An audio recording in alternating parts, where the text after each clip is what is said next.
अल्लाह के रास्ते में अगर आप माल देते हैं तो इससे माल बढ़ता है। मंज़ल लज़ी युक़रिदुल्लाह क़र्ज़न हसना, अल्लाह रब्बुल आलमीन ने फरमाया कौन है जो कर्ज़ हसना मुझे दे, बेहतरीन कर्ज़ जिसका यानी बदला अल्लाह रब्बुल आलमीन के लिए जो आदमी करता है ना, अल्लाह के लिए जो देता है वो कर्ज़ हसना है जिसे अल्लाह रब्बुल आलमीन राज़ी होता है। आप गरीबों की मदद करते हैं, बेवाओं की मदद करते हैं, बेबसों का सहारा बनते हैं, तो ये अल्लाह की रहमत के नुज़ूल के असबाब में से एक है कि इससे अल्लाह रब्बुल आलमीन की रहमत नाजिल होती है। अल्लाह रब्बुल आलमीन देता है तो जो अल्लाह के रास्ते में खर्च करता है, जिसके पास माल है वो देता है तो उसका माल नहीं कमता। हदीस के अंदर ये भी है कि सदका देने से माल नहीं कमता बल्कि माल बढ़ता है।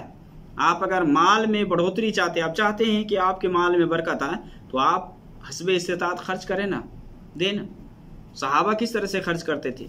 और ये भी है कि अल्लाह रब्बुल आलमीन ऐसे लोगों को हलाको बर्बाद नहीं करता जो दूसरों के ऊपर शफकत खाता, मेहरबानी करता, दूसरों का ख्याल रखता है, दूसरों की मदद करता है, चाहे यतीम हो, चाहे मिस्कीन हो, चाहे फ़कीर हो, चाहे बेवा हो, जो भी हो। यानी हमारे मुआशरे में बहुत किस्म के लोग हैं, बहुत किस्म के लोग हैं। हज़रत खदीजा ने क्या कहा था, नबी सल्लल्लाहु अलैहि वसल्लम जब नबी बन करके आए तो आप सल्लल्लाहु अलैहि वसल्लम ने कहा कि मुझे डर लग रहा है, अपनी जान का भी खतरा है। तो हज़रत खदीजा ने कहा कि नहीं, कल्ला इन्नका लतसिलु रहम व तहमिलुल कल्ला व तक्सिबुल मादूम, ऐसा हो ही नहीं सकता है। क्यों? क्योंकि आप शफ़क़त व मेहरबानी का मामला करते हैं, गरीबों का, बेवाओं का, नदारों का सहारा बनते हैं, सिलरहमी करते हैं, आप रिश्तेदारी को जोड़ते हैं, तो कैसे अल्लाह रब्बुल आलमीन आपको ज़ाय कर देगा? ऐसा हो ही नहीं सकता है। गोया कि अल्लाह के अजाब से बचने के असबाब में से ये सब है कि आदमी सिला रहमी करे, आदमी नादारों का ख्याल रखे, बेबसों का सहारा बने, खिलाए पिलाए। तो माल अल्लाह के रास्ते में अगर कोई खर्च करता है तो अल्लाह रब्बुल आलमीन देता। माल दिया हो किसका है? अल्लाह का है।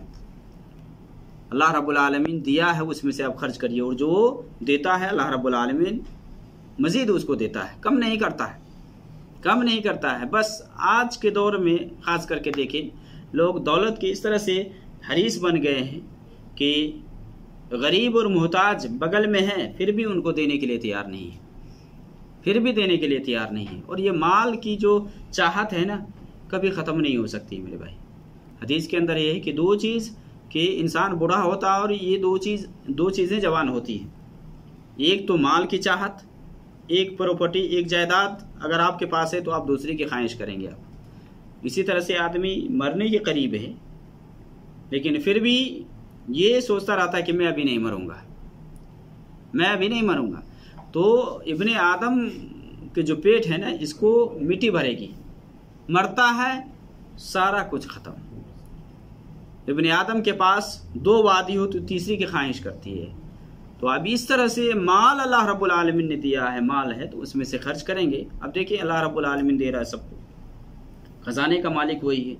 और जिसको जितना मिलना है उतना मिल करके रहेगा, जितना मिलना है, जितना अल्लाह ने लिख रखा है बगैर। अब नबी सल्लल्लाहु अलैहि वसल्लम की हदीस है ना कि कोई भी आदमी अपना रिज्क हासिल किए मर ही नहीं सकता है जब तक उसकी उम्र मुकम्मल ना हो जाए। यानी जितनी उसकी उम्र है उतनी उम्र वो जी करके मरेगा, और जितना उसका रिज्क लिखा हुआ है उतना रिज्क वो हासिल करके मरेगा, उससे ज़्यादा नहीं हासिल कर सकता है।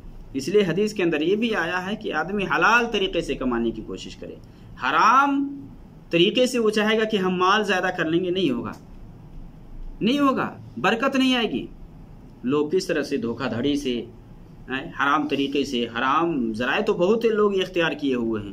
कहाँ कहाँ से लोग पैसा जमा करते, सोचते हैं कि घर बैठे हम मालदार बन जाएंगे, हमारे पास इतने आ जाएंगे। लोग सूदी कारोबार कर रहे हैं, क्या क्या है आप देखिए, ये बीमा है, इंश्योरेंस है, लोग जमा कर रहे हैं, उसमें ले रहे हैं, लेकिन ये पैसा कहाँ से आ रहा है?